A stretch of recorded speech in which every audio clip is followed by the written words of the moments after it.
Glória a Deus. Bom dia, irmãos. A graça e a paz do Senhor Jesus. Amém? Sabe, muitas vezes nós gostamos de cantar e de declarar.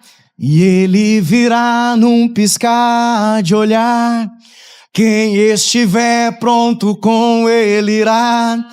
Na sua glória com ele morar. Ele vem, não mais tristezas, não mais temor. Junto com os anjos cantar eu vou. Digno é o Cordeiro que se entregou. Ele vem. Muitas vezes nós gostamos de declarar: Maranata, ora vem Senhor Jesus. Vem Jesus, vem Jesus. Maranata, ora vem Senhor Jesus. Sabe, irmãos, muitas vezes nós gostamos de cantar essas canções. Muitas vezes nós gostamos de declarar essas canções. Mas a pergunta que eu quero te fazer agora, se Jesus ele viesse nesse exato momento, você acha que estaria preparado para se encontrar com o Senhor? Pergunta para quem está do seu lado: se o Senhor Jesus ele viesse agora, nesse exato momento, você estaria preparado para se encontrar com Ele? Sabe, irmãos, eu faço essa pergunta aqui para você, não é para colocar medo em você. Eu te faço essa pergunta aqui, não é para fazer terrorismo, não. Pelo contrário, eu faço essa pergunta para você, porque eu quero que o seu coração esteja alinhado. Sabe, eu quero que a sua visão esteja alinhada, que você esteja olhando para o lugar certo. Sabe, eu te faço essa pergunta porque, irmãos, nós precisamos amar e desejar a volta do Senhor Jesus mais do que qualquer outra coisa nessa vida. Eu te faço essa pergunta, irmãos, porque o noivo ele está voltando e nós, como noiva do Cordeiro, nós não podemos nos apresentar diante dele de qualquer forma, de qualquer maneira. Certa vez o Senhor Jesus, ele disse, lá em João capítulo 17, versos 13 ao 16, ele diz assim: mas agora vou para junto de ti, e isto falo no mundo, para que eles tenham o meu gozo completo em si mesmos. Eu lhes tenho dado a tua palavra, e o mundo os odiou, porque eles não são do mundo, como também eu não sou. Não peço que os tires do mundo, e sim que o guardes do mal. Eles não são do mundo, como também eu não sou. Mateus capítulo 6, versos 19 e 20 também está escrito: não acumuleis para vós outros tesouros sobre a terra, onde a traça e a ferrugem corrói, e onde ladrões escavam e roubam. Mas ajuntai para vós outros tesouros no céu, onde a traça nem a ferrugem corrói, e onde ladrões não escavam e nem roubam. Colossenses capítulo 3, a partir do verso 1, Paulo também diz: portanto, se fostes ressuscitados juntamente com Cristo, buscai as coisas lá do alto, onde Cristo vive, assentado à direita de Deus. Pensai nas coisas lá do alto, não nas que são daqui da terra, porque morrestes, e a vossa vida está oculta juntamente com Cristo em Deus. Quando Cristo, que é a nossa vida, se manifestar, então vós também sereis manifestados com Ele em glória. Olha aqui para mim, irmãos. Sabe o que tem de comum esses três textos que eu acabei de ler aqui para você? Num deles, Jesus ele disse que Ele não é desse mundo e que nós também não somos desse mundo. Jesus ele disse que nós devemos acumular tesouros no céu, onde a traça não corrói, onde o ladrão não rouba. O apóstolo Paulo ele diz que nós devemos buscar as coisas lá do alto, onde Cristo vive. Então o que tem de comum aqui nesses textos? Todos eles estão ajustando o foco da nossa visão. Eu sei que todos nós temos as nossas responsabilidades. Todos nós temos os nossos afazeres. Todo mundo aqui ou tem que trabalhar, ou tem que estudar. Tem uma família, né, para cuidar. Tem uma casa, tem pai, tem filho. E você tem que prestar assistência para eles. Só que o nosso coração, irmãos, ele muitas vezes está tão envolvido e tão cheio, sabe, com as coisas do dia a dia, com as coisas, né, dessa vida terrena, que nós não paramos para pensar que o Senhor Jesus, Ele está voltando. E às vezes nós até buscamos o Senhor Jesus por conta de coisas que são terrenas, por conta daquilo que o Senhor, Ele pode fazer na nossa vida aqui na terra. Sabe, o nosso Deus, Ele é um Deus que te ama. Assim como nós ouvimos aqui, o nosso Deus, Ele é um Pai de amor. Ele não é um Deus distante, mas Ele é um Pai de perto. Ele é um Pai que deseja abençoar, sim, os seus filhos. Ele é um Pai gracioso. Ele é um Pai que tem pensamentos bons ao seu respeito. Sabe, nós temos que orar, sim, pelas coisas que são desse mundo. O próprio Senhor Jesus, Ele fez isso. Jesus, Ele faz, né, uma das suas últimas orações, Ele ora, Ele pede para que os discípulos sejam um, assim como Ele e o Pai são um. Jesus, Ele ora ao Pai para que os discípulos não sejam tirados desse mundo, mas para que eles sejam guardados desse mundo. Então tem coisas que nós precisamos fazer ainda nessa vida, nessa terra, irmãos, nesse mundo, não tem como. Nós vivemos aqui e tem coisas que precisam ser feitas, sim. Só que nós jamais podemos nos esquecer da nossa pátria, irmãos. Nós jamais podemos nos esquecer do céu. Nós temos que ter o foco no nosso coração, na eternidade, porque a vida que nós estamos vivendo aqui nessa terra não é a mais importante.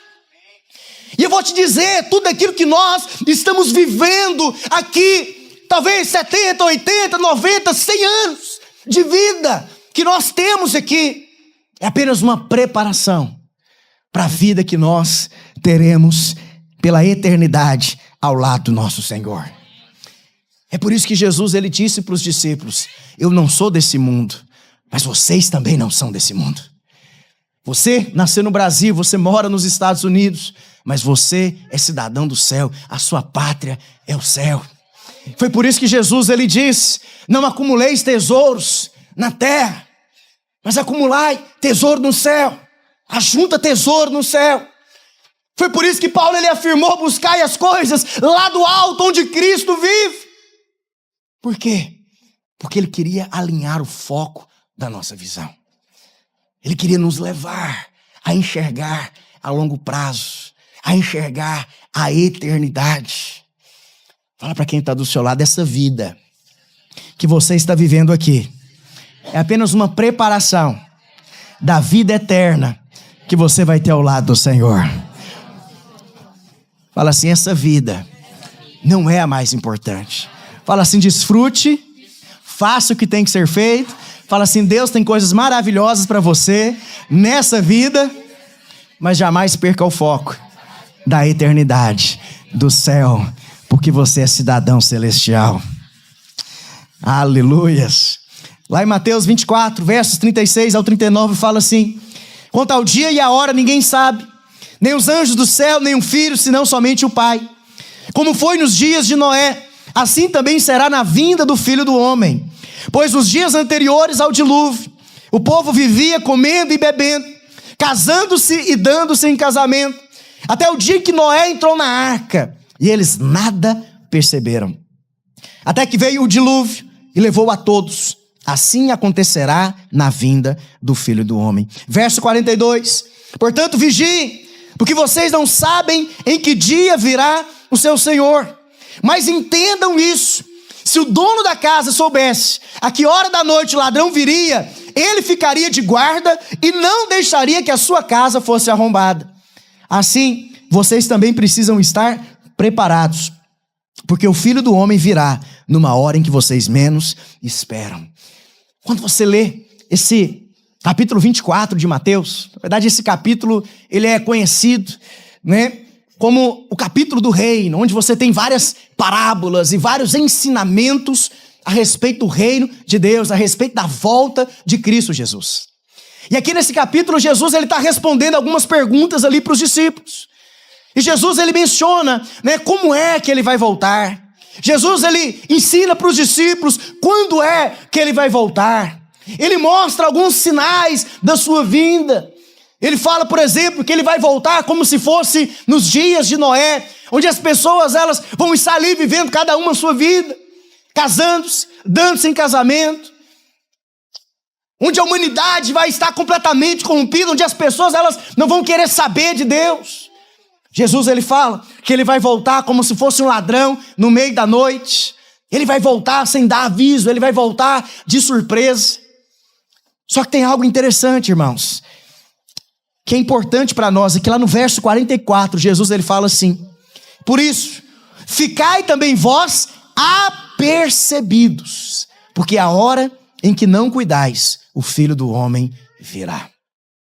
Essa palavra apercebido significa estar pronto, estar preparado.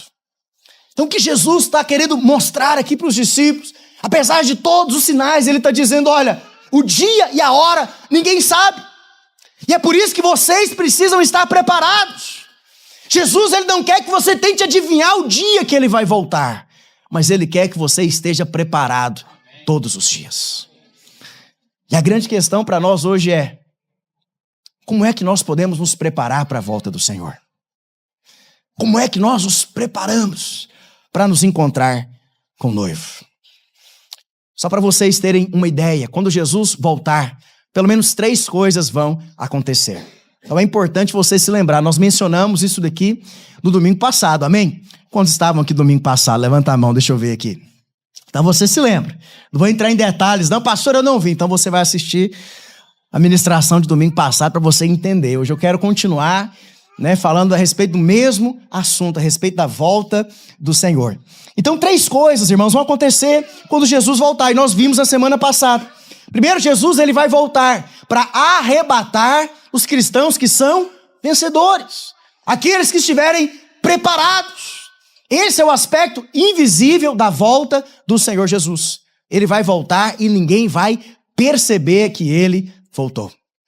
É o que a Bíblia diz lá em Mateus capítulo 24, que 2 estarão trabalhando no campo, um vai ser tomado e o outro vai ficar.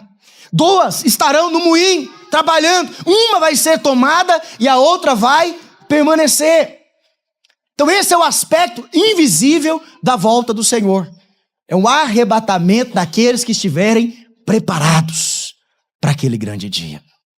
Depois disso, a Bíblia diz que vai ter a grande tribulação. Então, vai visualizando aí. É importante você guardar no seu HD celestial aí. Então, vai guardando. Primeiro, então, vai ter o quê, irmãos? Vamos lá. Estou aqui para ensinar para você.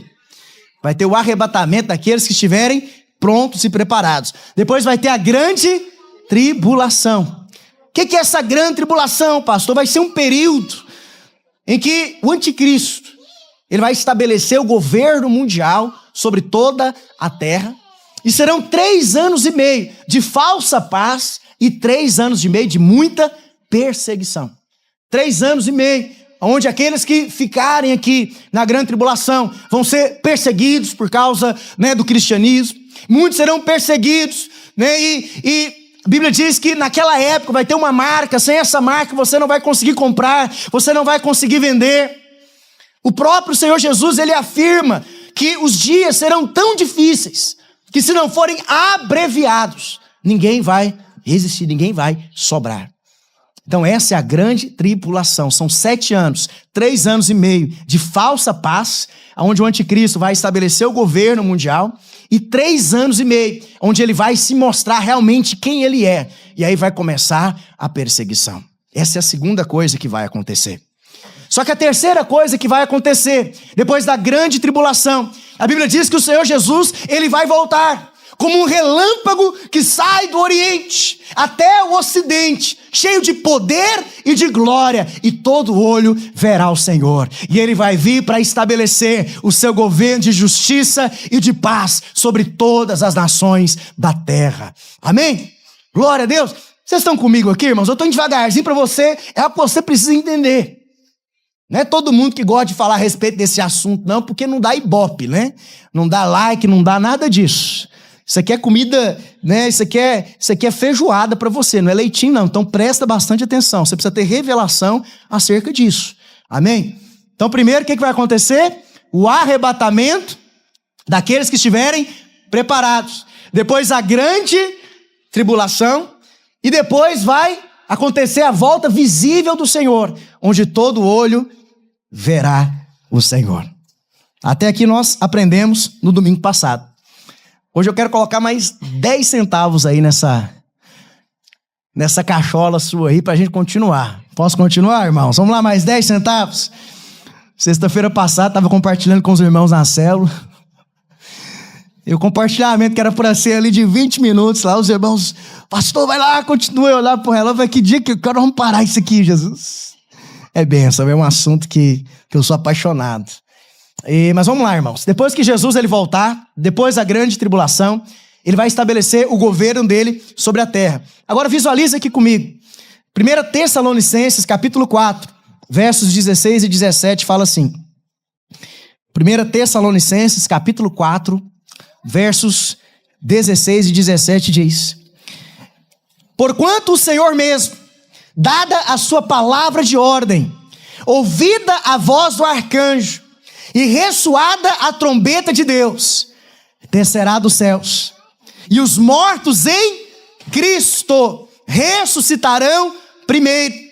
Depois nós, os vivos, os que ficarmos, seremos arrebatados juntamente com Ele entre as nuvens para o encontro do Senhor nos ares. E assim estaremos para sempre com o Senhor. Então depois que o Senhor Jesus ele voltar, após a grande tribulação, o apóstolo Paulo ele diz que os mortos em Cristo, ou seja, aqueles que morreram e que foram salvos, eles irão ressuscitar. E todos nós encontraremos com o Senhor Jesus nos ares, nas nuvens.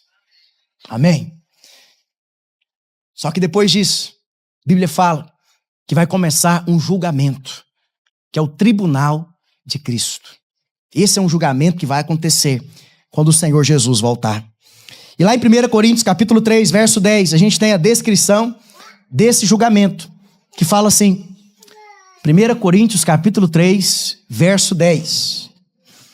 Segundo a graça de Deus, que me foi concedida, lancei o fundamento como prudente construtor, e outro edifica sobre ele.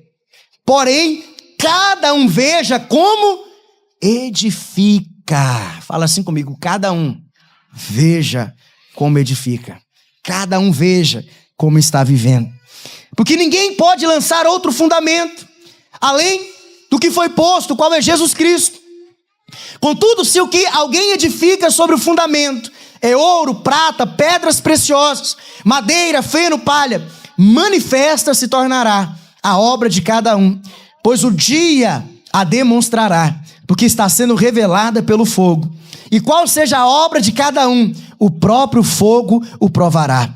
Se permanecer a obra de alguém que sobre o fundamento edificou, esse receberá galardão. Eu me lembro que antes de conhecer a palavra de Deus, eu tinha um pensamento de como que ia acontecer o julgamento diante do Senhor. Então na minha cabeça, irmãos, como é que ia ser aquele grande dia? Todos nós, todos os seres humanos que viveram ao longo da história, estariam todos diante do Senhor. Uma multidão de pessoas, com uma tela enorme.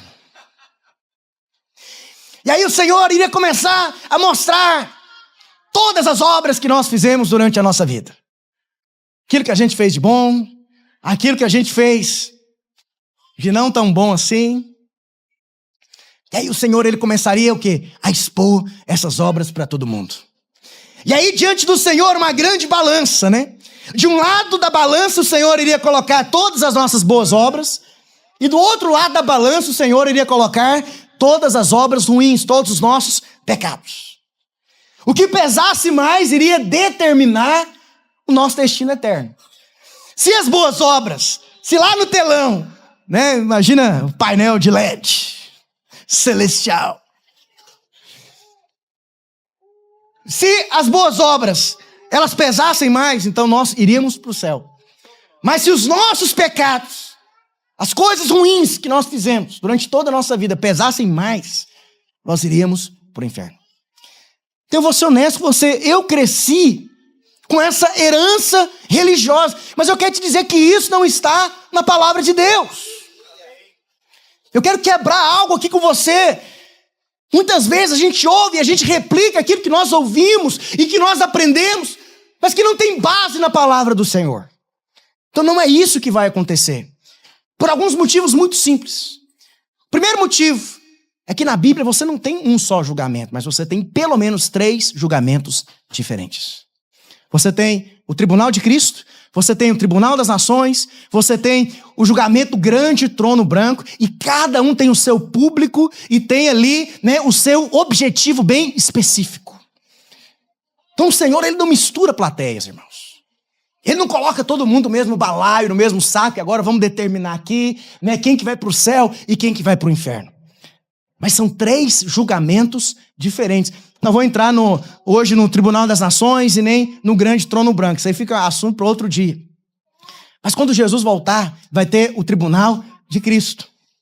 E nesse Tribunal de Cristo, um outro motivo, irmãos, é que nesse Tribunal de Cristo, lembra do que Paulo falou lá em 1 Tessalonicenses? Somente aqueles que morreram em Cristo é que vão ressuscitar e que vão se encontrar com o Senhor nos ares. Então esse Tribunal de Cristo é um julgamento que somente aqueles que morreram em Cristo, somente aqueles que foram salvos, que morreram salvos, somente eles é que vão participar desse julgamento. Todos nós estaremos lá, amém, irmãos? Todos nós estaremos em nome do Senhor Jesus, porque esse julgamento é para todos aqueles que foram salvos, aqueles que morreram em Cristo, e em nome de Jesus, você tem Cristo na sua vida, amém? Teve um dia que você abriu seu coração, você entregou a sua vida para Ele. Então nós estaremos lá. E um terceiro motivo muito simples, irmãos, é que o nosso destino eterno, ele não é determinado depois que nós morremos, mas ele é determinado enquanto nós estamos em vida, enquanto nós estamos vivos. Sabe, isso é algo que nós temos que ter revelação, irmãos. Por quê? Porque depois que nós morremos, depois que alguém morre, infelizmente, eu gostaria muito que isso fosse verdade. Mas infelizmente, depois que alguém morre, não tem mais o que fazer. Não adianta você fazer culto em memória de fulano.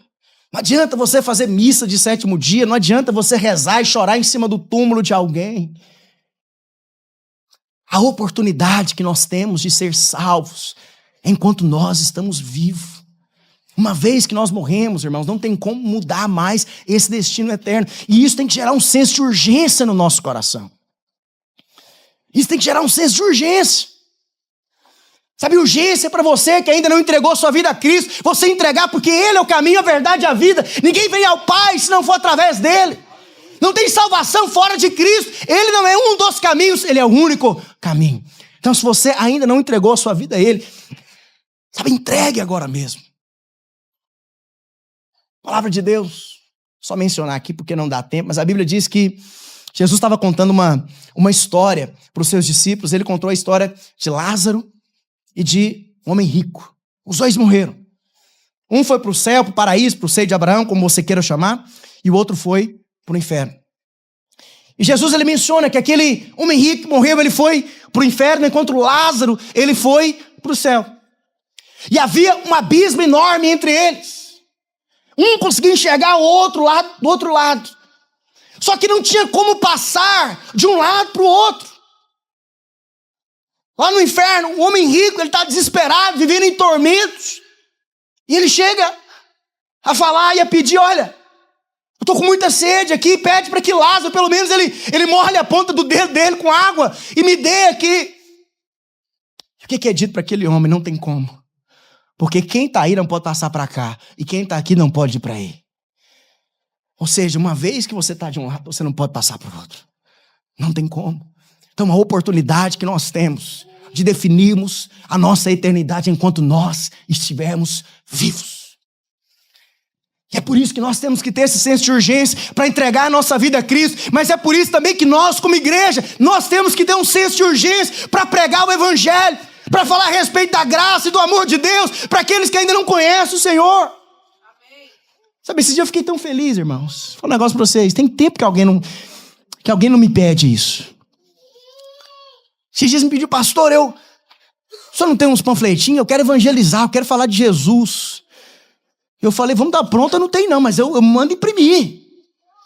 Eu mando imprimir, nós damos um jeito. Sabe, quem dera se todos nós fôssemos assim, irmãos. Com esse senso de urgência para falar a respeito de Cristo para as pessoas. A respeito da graça e do amor dele para as pessoas. Então a oportunidade da salvação é enquanto nós estivermos vivos. Não é depois que você morrer.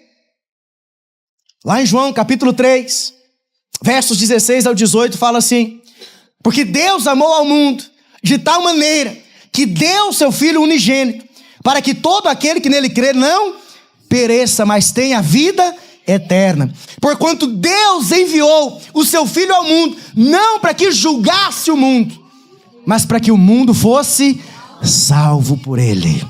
Quem nele crê não é julgado, o que não crê já está. A gente conhece o versículo 16, mas você já parou para meditar no versículo 18? Então o que a palavra de Deus está mostrando aqui para nós? Que Jesus ele não veio ao mundo para julgar o mundo, para condenar o mundo. Pelo contrário, ele veio para quê? Para salvar, para trazer salvação para nós. E no verso 18 nós descobrimos como é que funciona essa salvação. A Bíblia diz que quem não crê em Cristo, na obra de Cristo Jesus, na cruz do Calvário, já está julgado. Porém, quem crê não será julgado. Essa é a forma de nós sermos salvos, enquanto nós estivermos vivos. Crer na obra de Cristo Jesus, é entregar a nossa vida, abrir o nosso coração para essa verdade tão preciosa. Jesus é Deus que se fez gente, veio habitar entre nós, cheio de graça e de verdade, viveu sem pecado, morreu numa cruz, ressuscitou ao terceiro dia para nos salvar e perdoar. Essa é a verdade que nós temos que crer e que traz a salvação e a vida eterna para nós. Amém? Então presta atenção aqui, irmãos. O tribunal de Cristo não vai ser para determinar quem vai para o céu ou quem vai para o inferno. Mas o tribunal de Cristo, ele vai servir para que as nossas obras sejam reveladas diante do Senhor e para que seja determinado se nós iremos receber recompensa da parte do Senhor ou não. É o que está escrito lá nos versos 13 e 14. Paulo ele fala assim: manifesta se tornará a obra de cada um, pois o dia a demonstrará, porque está sendo revelada pelo fogo. E qual seja a obra de cada um, o próprio fogo provará. Se permanecer a obra de alguém que sobre o fundamento edificou, esse receberá galardão. Então esse julgamento não é para determinar céu ou inferno, mas é para determinar quem é que vai receber a recompensa ou não. Então entenda isso, salvação é de graça, é por meio da fé. Você tem que crer. João 3, 16 ao 18. Mas a recompensa, o que determina o nosso galardão, a recompensa diante do Senhor, são as nossas obras. O apóstolo Paulo, lá em 1 Coríntios capítulo 9 e Filipenses capítulo 3, Paulo ele chega a fazer uma comparação. Paulo ele faz a comparação a um atleta. E ele fala, olha, o atleta em tudo se domina. O atleta, ele se prepara. O atleta, para uma competição, ele treina. Ele faz tudo aquilo que precisa ser feito. Por quê? Porque no final ele quer receber uma recompensa. Ele quer ganhar o campeonato. E ele quer receber a coroa. Ele quer receber o troféu dele. E ele fala, eu sou como um atleta. Eu estou correndo. Eu estou me esforçando. Para que eu também possa receber a minha recompensa. O meu galardão. Tudo aquilo que Paulo fazia, irmãos, era visando uma recompensa. Um galardão da parte do Senhor. E é no tribunal de Cristo que nós teremos a oportunidade de sermos recompensados de acordo com as nossas obras. Eu acho interessante que Paulo ele também fala em 1 Coríntios, capítulo 3, a respeito dos tipos de materiais que nós podemos edificar e viver a nossa vida. Paulo ele fala sobre o ouro, sobre a prata, sobre as pedras preciosas, madeira, palha e feno. Então ele diz o quê? Que um fundamento é um só, é Cristo. Ele é o fundamento, ele é a base de todas as coisas. Só que cada um veja como edifica. Cada um veja como vive a sua vida. Se você vai edificar com ouro, com prata ou com pedras preciosas, ou se você vai edificar com madeira, palha e feno, cada um decide como é que você vai edificar a sua vida. E qual que é a diferença, pastor, entre essas duas coisas? Qual que é a diferença entre um punhado de ouro e um punhado de madeira? Fala para mim. O preço, é o valor. É verdade? Se você pega uma madeira e você pega um ouro e você coloca fogo nos dois, o que vai acontecer com a madeira e com o ouro? Ele vai purificar. O ouro, a pedra preciosa, quando o fogo ele vem, ele permanece e ele se torna ainda mais puro. Esses dias eu estava vendo, eu não sabia disso, né? Talvez os irmãos já são mais espertos do que eu. Um rapaz estava vendendo uma corrente de ouro. Né? Aqui tem muita gente que gosta de usar umas correntes de ouro e tal. E tinha não sei quantas gramas, mais, acho que 150 gramas a corrente. Falei, rapaz, não, uma dor na coluna não dá não. Imagina você andar aqui com o pescoço assim, 150 gramas de... Falei, nosso Deus. E aí quando ele estava vendendo, e quando o joalheiro foi para comprar essa corrente dele, ele pegou a corrente e ele colocou dentro de um líquido, uma solução, eu esqueci o que estava misturado na água. E ele colocou lá dentro. Depois ele tirou e pesou aquela mesma corrente. Irmãos, a corrente que tinha quase 150 gramas de ouro, no final das contas, ela estava com 60 gramas. Mas o que aconteceu? Aconteceu que aquela solução que ele colocou, ela conseguia entrar nas brechas ali, dos elos da corrente, entrava dentro e ele derretia, ele tirava toda a impureza. Tirava a sujeira e tirava o cobre que tinha lá dentro. E tirava tudo aquilo que não era ouro. E é por isso que ficou muito mais leve. Então, quando você for comprar, você joga na soluçãozinha antes, pede para colocar a solução, senão vai pagar 150 e só tem 60 gramas de ouro. Oi? Essa solução, mas é água com alguma... É coisa simples, não é... Depois vocês podem pesquisar aí. Então, quando o fogo vem, irmãos, ele purifica. A pedra preciosa, ela permanece, ela purifica. Mas quando o fogo vem, a palha, a madeira, tudo isso some, não vira nada, não sobra nada. Então, a diferença entre as duas coisas é o valor. Um punhado de ouro é muito mais valioso do que um punhado de madeira. E diante de Deus, irmãos, tem obras que nós fazemos que é ouro, que são mais valiosas, que são mais preciosas diante do Senhor. Mas tem obras que nós fazemos e dizemos que é para Deus, que diante do Senhor é o quê? É madeira, é palha e é feno. Então a grande diferença é o valor que elas têm diante do Senhor. E a Bíblia diz que naquele dia, no tribunal de Cristo, as nossas obras vão ser provadas pelo fogo. Se permanecer, nós seremos recompensados. Mas se queimar, a depender do material que nós edificamos, não vai sobrar nada e nós não seremos recompensados. Essa é a grande diferença. Pastor, mas qual que é o tipo de obra que é de ouro, de prata e de pedras preciosas? Sabe, eu sei que tem gente que muitas vezes servem a Deus e diga, não, eu estou fazendo isso aqui, é para Deus, já viu? Escolhe o que quer fazer, do jeito que quer fazer, na hora que quer fazer. É por isso que eu tenho, irmãos, eu vou ser honesto com vocês, eu tenho uma dificuldade com essa palavra voluntário. Eu uso, mas eu tenho uma dificuldade. Porque o que é o voluntário? Voluntário é aquele que faz o que quer, na hora que quer, do jeito que quer. Quando ele não quer mais, ele não faz, sim ou não? E quando puder, esse é o voluntário. Glória a Deus por causa dos voluntários. Mas sabe o que acontece? A obra que vai permanecer não é a obra que eu faço quando eu quero, do jeito que eu quero, da maneira que eu penso que é a certa. A obra que permanece, a obra que é de ouro, de prata, de pedras preciosas, é aquela que é feita de acordo com a vontade do Senhor. Às vezes nós estamos fazendo coisas, falando que é para Deus e que Deus ele é obrigado a aceitar tudo aquilo que a gente faz porque a gente fala que é para Deus. Não, Deus, a famosa história do bolo de chocolate. Você passa a vida inteira fazendo bolo de chocolate. Pega os melhores ingredientes, pega o melhor chocolate puro, 100%. chocolate suíço, faz um bolo maravilhoso, é para Deus, é para Deus. Você chega diante do Senhor, Senhor, está aqui o bolo de chocolate. Ó, Senhor, eu me esforcei, hein? Esse chocolate vai estar bom. E o Senhor vira para você e fala, quem disse para você que eu gosto de bolo de chocolate? Gabriel, anjo, vem cá, talvez você goste, come aqui. Sabe, às vezes, irmãos, a gente está edificando algo que é bolo de chocolate. Porque a gente acha. Mas a obra que permanece, presta atenção aqui, irmãos, a obra que permanece é aquela que é feita de acordo com a vontade do Senhor. 1 João, capítulo 2, versos 15 ao 17, fala assim, não ameis o mundo, nem as coisas que há no mundo. Se alguém amar o mundo, o amor do Pai não está nele. Deixa eu só abrir um parênteses aqui com você, porque tem gente que entende esse versículo errado. O que a Bíblia diz? Não ameis o mundo, nem as coisas que há no mundo. Se alguém amar o mundo, o amor do Pai não está nele. Tem gente que usa esse versículo para falar que Deus não ama, que o amor de Deus não está nele. Calma aí. Vamos ler de novo? Se alguém amar o mundo, o amor do Pai não está nele. Não significa que o Pai não ama ele, mas significa que ele não ama o Pai. Entendeu?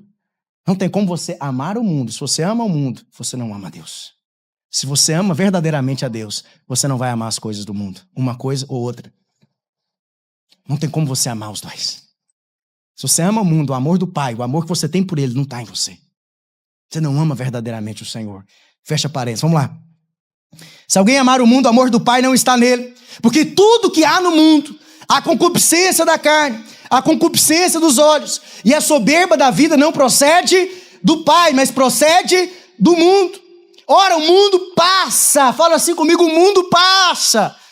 Fala assim, tudo aquilo que a gente está vendo agora passa. Fala assim, o dinheiro passa. O governo passa. Os Estados Unidos passa. O Brasil passa. O carro passa. A casa passa. Tudo isso passa.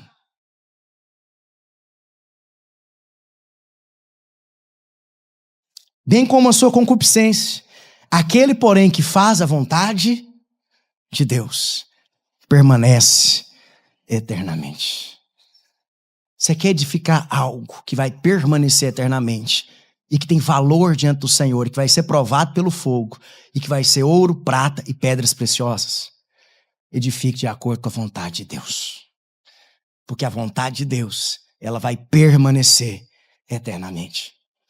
Outro dia eu estava conversando com um amigo, e ele percebeu que eu estava passando por umas dificuldades aí. Ele viu que minha voz estava um pouquinho assim, murcha. E aí ele virou para mim, eu compartilhei algumas coisas com ele. Não, tá acontecendo isso, aconteceu isso esses dias. Aí ele virou para mim e falou assim, mas também, por que você foi decidir ser pastor? Tem tanta coisa que você podia fazer da sua vida, você foi escolher ser pastor. Aí eu falei, Mas eu dei uma resposta para ele. Eu falei para ele, quem disse para você que eu escolhi ser pastor?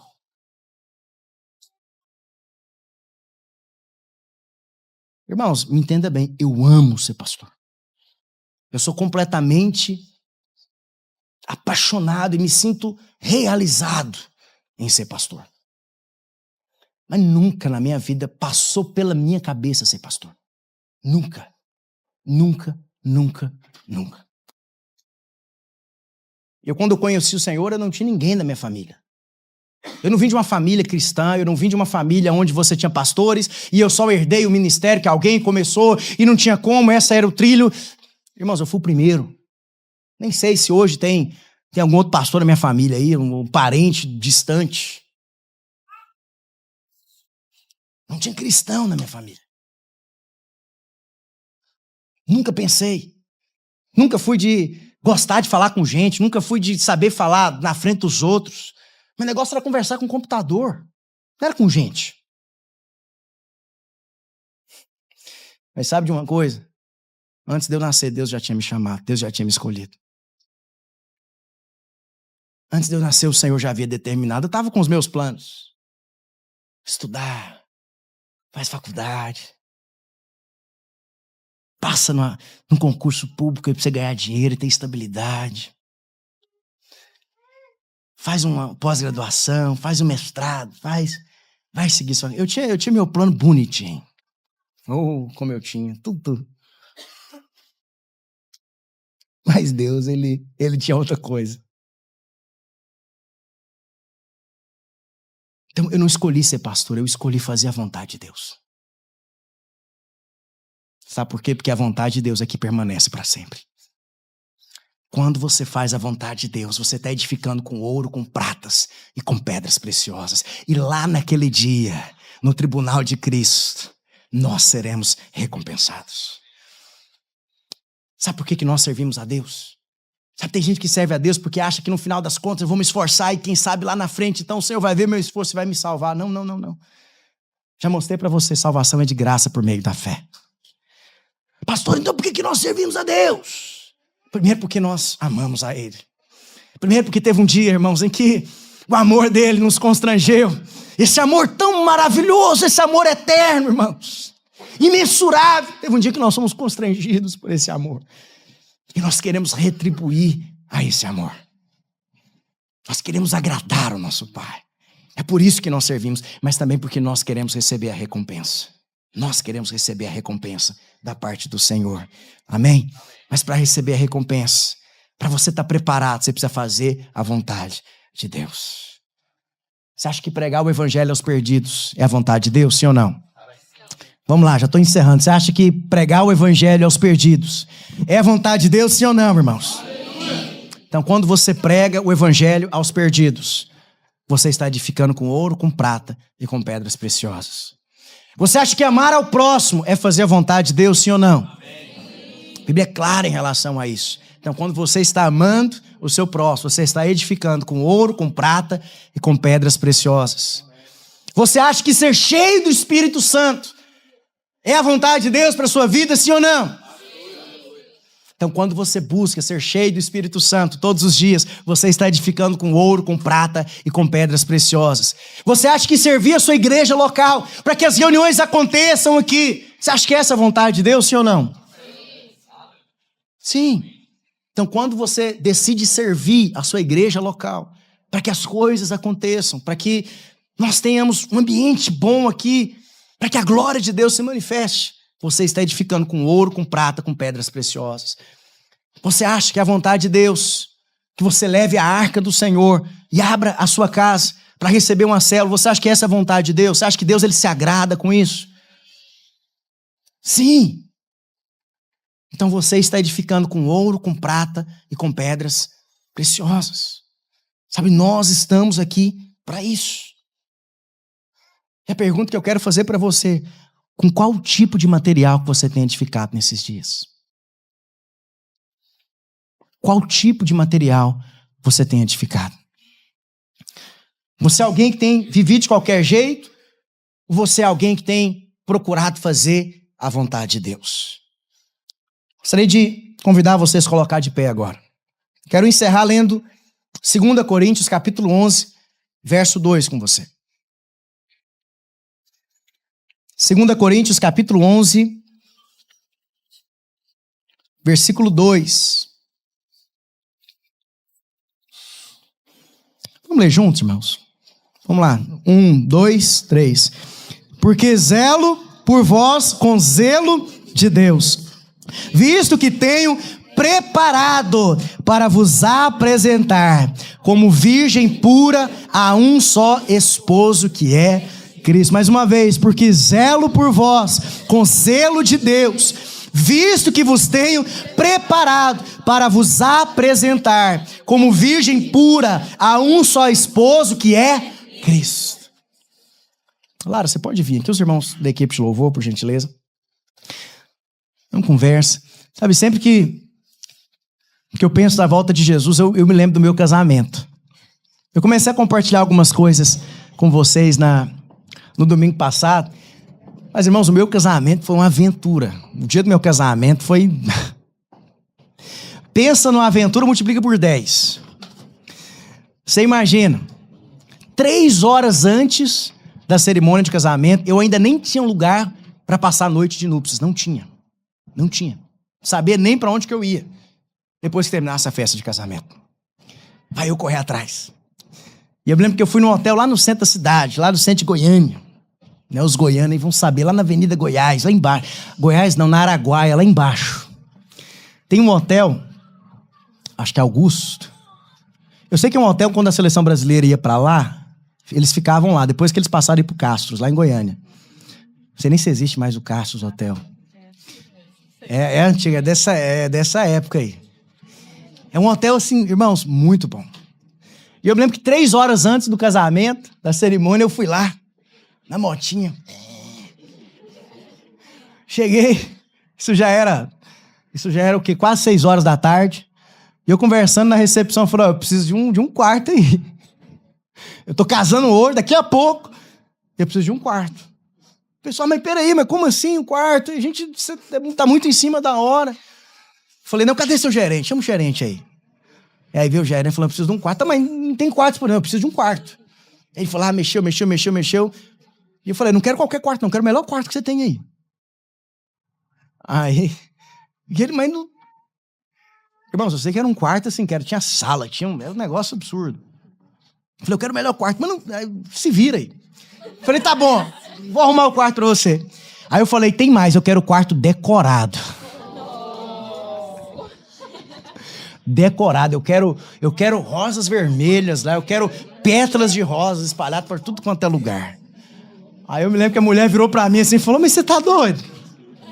Tem mais nada aberto aqui. 6 horas da tarde, não tem uma floricultura aberta, não tem, como é que eu vou fazer isso? Eu falei, você dá conta, você consegue. Eu sei que você consegue. Aí ela falou, olha, eu tenho uma amiga que é dona de uma floricultura. Eu vou ligar pra ela. Pode deixar, vai tá tudo certo. Foi lá, decorou o quarto. E aí depois dessa saga aí com o hotel, vai eu pegar decoração.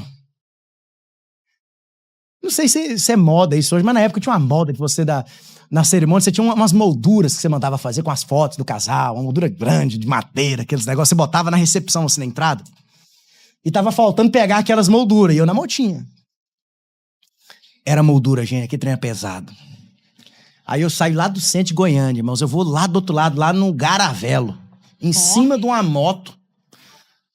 Quem é de Goiânia sabe onde que é o Garavelo, do outro lado da cidade. Mas é assim, você pensa num lugar longe, é mais longe. E eu em cima da motinha. Quem tava pilotando a motinha era um amigo meu, pastor Abel, que já veio aqui algumas vezes já. Vamos. Irmãos, eu coloquei aquele tanto de moldura pesado no braço do outro e não tinha como eu segurar. Não tinha como eu segurar na moto, porque eu tava ali quase sem conseguir segurar as molduras. E o pessoal lá esperando no lugar do evento, no salão. E a cerimonialista lá, e vamos, e aí, cadê? Tá chegando. Eu falei, tô chegando. Eu sem segurar na moto, ele acelerado. Ele não me corta um quebra-mola. Aquilo lá não quebra-mola, não. Aquilo ali quebra tudo. Irmãos, uau! E a moto voou assim. Eu olhei assim... Olhei para baixo, olhei para um outro, olhei para o céu. Falei, Senhor, a ti eu entrego meu espírito.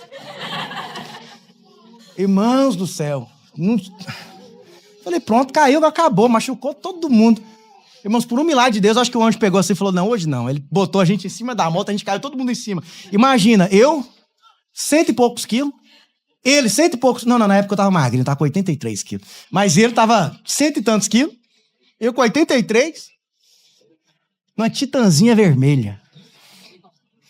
Nós dois caímos de uma vez na moto assim em cima. A motinha chega, chorou na hora. Saiu até lágrima assim do olho. Do farol direito aqui, do pisca direito da motinha. Falou, vamos. Irmãos, com 20 minutos eu me arrumei pro casamento. Assim, foi uma bênção. Glória a Deus, deu tudo certo no final das contas. Foi com emoção. Mas por que eu tô falando isso aqui pra você? Porque lá na festa de casamento a gente teve que preparar tudo. Eu me arrumei em 20 minutos. A minha esposa, dias, para escolher o vestido. É para não sei o quê, tem que ir banho de não sei o quê, banho de não sei o que das contas, fazer o cabelo e maquiagem. A gente teve que preparar, teve que alugar o salão, a gente teve que contratar buffet, a gente teve que contratar os músicos para tocar no casamento. Sabe, nós tivemos que preparar todas as coisas para aquele dia. esposa estava linda, maravilhosa, irmãos. Sabe, Paulo, ele fala algo para nós aqui. Paulo, ele diz no verso 2: porque zelo por vós com zelo de Deus, visto que vos tenho preparado para vos apresentar como virgem pura a um só esposo, que é Cristo Jesus. Paulo, ele está dizendo para nós, olha, vai ter um grande casamento. Vai ter uma grande celebração. Vai ter uma festa, as bodas do Cordeiro, irmãos, quando ele voltar. E Paulo, ele fala, olha, tudo aquilo que eu faço, todo esforço, cada oportunidade que eu tenho para pregar para vocês, o que eu estou fazendo? Eu estou preparando vocês para esse dia. Estou preparando vocês para se encontrar com o noivo. Sabe, irmãos, assim como eu falei para você, esse assunto não é um assunto que dá muito ibope. Não é assunto que dá muito like, não é assunto que traz inscrito para o Instagram, pastor. Porque não é leitinho, é feijoada, e tem gente que passa mal com feijoada. Mas sabe de uma coisa? O meu coração é para entregar para o Senhor naquele dia. Não é uma conta de Instagram com 3 milhões de seguidores. Mas é para entregar para o Senhor naquele dia uma noiva. Ataviada, uma noiva preparada. Eu nunca quis ser pastor, irmãos. Porque eu entendo o peso da autoridade e da responsabilidade. É um grande privilégio. Mas exige uma responsabilidade. Sabe, eu estou aqui, o meu encargo com você, semana após semana, é para ficar massageando o seu ego. Meu encargo com você aqui é preparar você para aquele dia. Cada palavra, cada ministração, é para que você chegue naquele dia como essa noiva pura. Como aquele que está preparado. E sabe quem é que está preparado? É aquele que ama a volta do Senhor. É aquele que é apaixonado por Jesus. É aquele que abre mão da sua própria vontade para falar, Senhor, o que o Senhor quer que eu faça? Eu estou aqui. Eu não decido escolher, mas eu decido fazer a vontade do Senhor. Quem está preparado? É aquele que faz a vontade e que edifica com ouro, com prata e com pedras preciosas. Quantos querem estar preparados para aquele dia? Então feche os seus olhos aí onde você está.